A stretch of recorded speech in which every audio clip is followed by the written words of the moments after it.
Next time on Signature Dish. It's time for Incredible Italian. This was one of the first dishes that I created for the restaurant. Sauce just oozing out. Do you know what that is? I'm a little worried to find out. A little sweet, a little salty. That is outstanding. Hello, fire!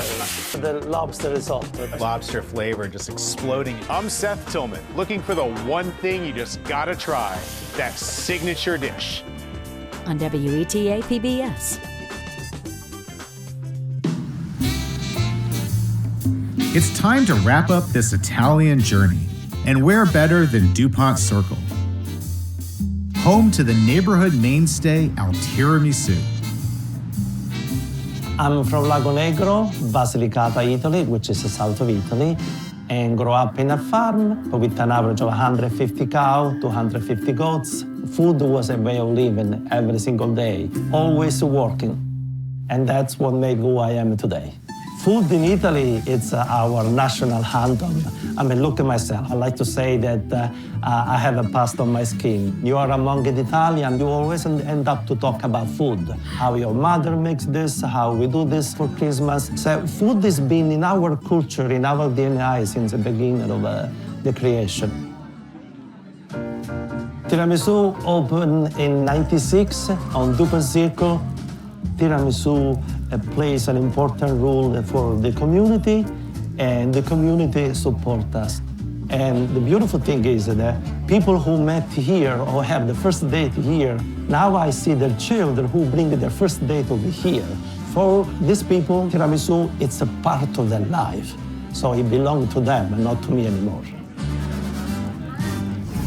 Chef. Buongiorno, and welcome to my kitchen. Oh, I am honored to be here, and I see lobster. What are you cooking today? I'm going to make a signature dish, lobster risotto, which for 28 years that we've been open never was in the menu, and yet it's the most popular dishes and everybody order. So it sounds like this is a not so secret menu item? Correct, yes. At least for me, risotto, the thought of making it's a little bit intimidating. Yes, it is. At the end, it's a really simple dish. If that takes a little bit of time, but when you're done well, the result is fantastic. It's like someone hug you when you have a great risotto. Before you arrive, I took the lobster. We're not brutal. We talk with them, mostly in Italian, and then I blanch it for 4 minutes, and then I clean it. And now I'm going to saute the lobster for 1 or 2 minutes, and then we need a little bit of olive oil over here. Of course. A little bit of garlic. We allow it to get gold a little bit. Smelling great. Yeah. Then we had a little bit of cherry tomato, not the lobster. That's the class. Hello, fire. You didn't want to cook it all the way at first because you certainly don't want overcooked lobster. Absolutely not. We do a little bit of tomatoes. So a little bit of parsley, salt, and now they all mix. And this one we can put on the side. Chef, if you told me the dish was done right now, I'd be ready to eat it. Oh no, we have to make the risotto. Of course. So we need a little bit of olive oil over here again. Now we have a little bit of onions. I think we're gonna wait for this one to go golden a little bit, and then we have the rice. It's arborio rice. You can see that they're all perfect, they're all the same. That's how you see like when it's a good quality of rice. And so why does arborio rice work so well for risotto? The arborio rice, it will cook, but it's not going to boil it. It's going to keep its form as it is right now. It's not going to break. Exactly. Yeah. It's going to keep, look at this right now, it's going to double, but it's still intact. We put our rice, and then we toast just a little bit, and we put the wine, but usually I do quality control. Yeah, that's good, yeah. We want to see that all the wine is evaporated. So at this point, we have the broth, of course, like fish broth we do with the remain of the lobster. So you had to boil it and absorb, but not too much broth. So that's why you have to make sure to feed all the time. You need to stir, you need to feed it. What we need to do right now is add some of this because to give it the flavor, also for the color. See? Now it's time to feed again because he absorbed already this. So at this point, I'm gonna be feeding approximately once every minute.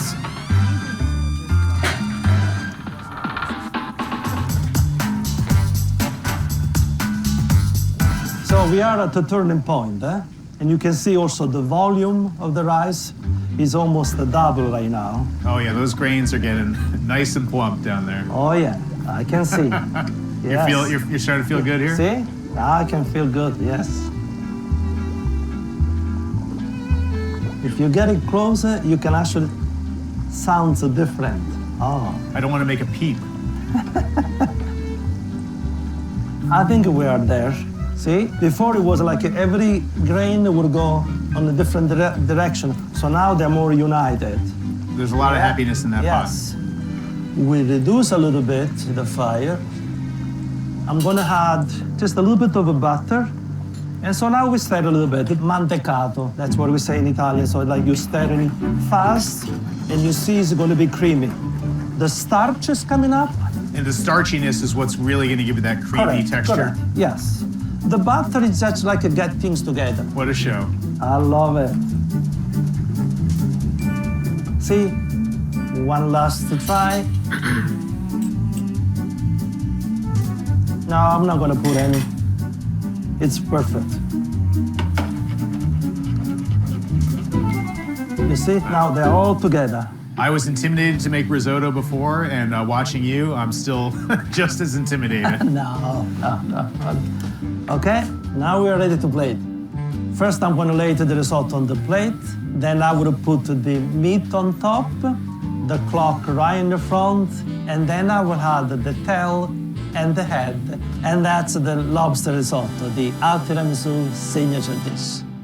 All right, chef, can't wait to dig in. Please, by all means, Just after you. get a little, some of that lobster meat right on top. Here we go. The moment of the truth over here, yeah?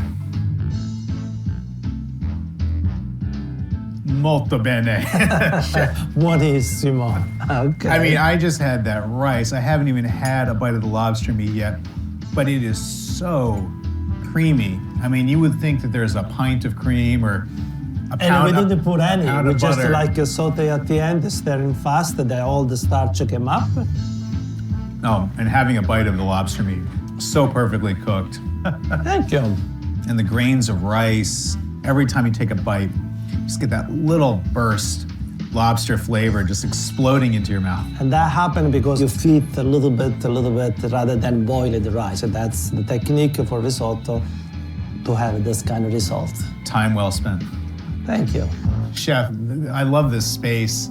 It's so warm and inviting, and almost 30 years. What's the secret to having stayed open for so long? Well, I don't think that there is a secret. People, when they walk in, they feel cozy, warm, welcoming. We say hello to everyone. Tiramisu means actually cheer me up, pick me up. So if you have a bad day, if you're sad or you're tired, tiramisu is to cheer you up, which we all needed, particularly this time. We all needed that kind of human touch. Well, I needed some lobster touch. This Please. is an absolute mood booster. But of course, it's Al Tiramisu. I got a classic His Italian Majesty dessert right is here. right there. I like to call him His Majesty, you know. All those years, I never changed the recipe. It's been always the same. Well, I can understand why.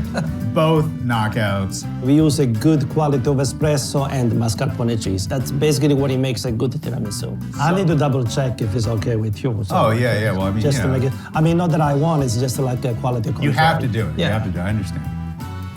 Yeah. Thank you for making the sacrifice. I do all the time this kind of sacrifice. Well, I'm going to go home and try my hand at making risotto, but I know I'm not going to be able to match this. As long as you don't open an Italian restaurant across the street, you can make anything you want at home. You're in no danger from me. Thank you so much, Chef. Thank Cheers. you. Salute. Salute.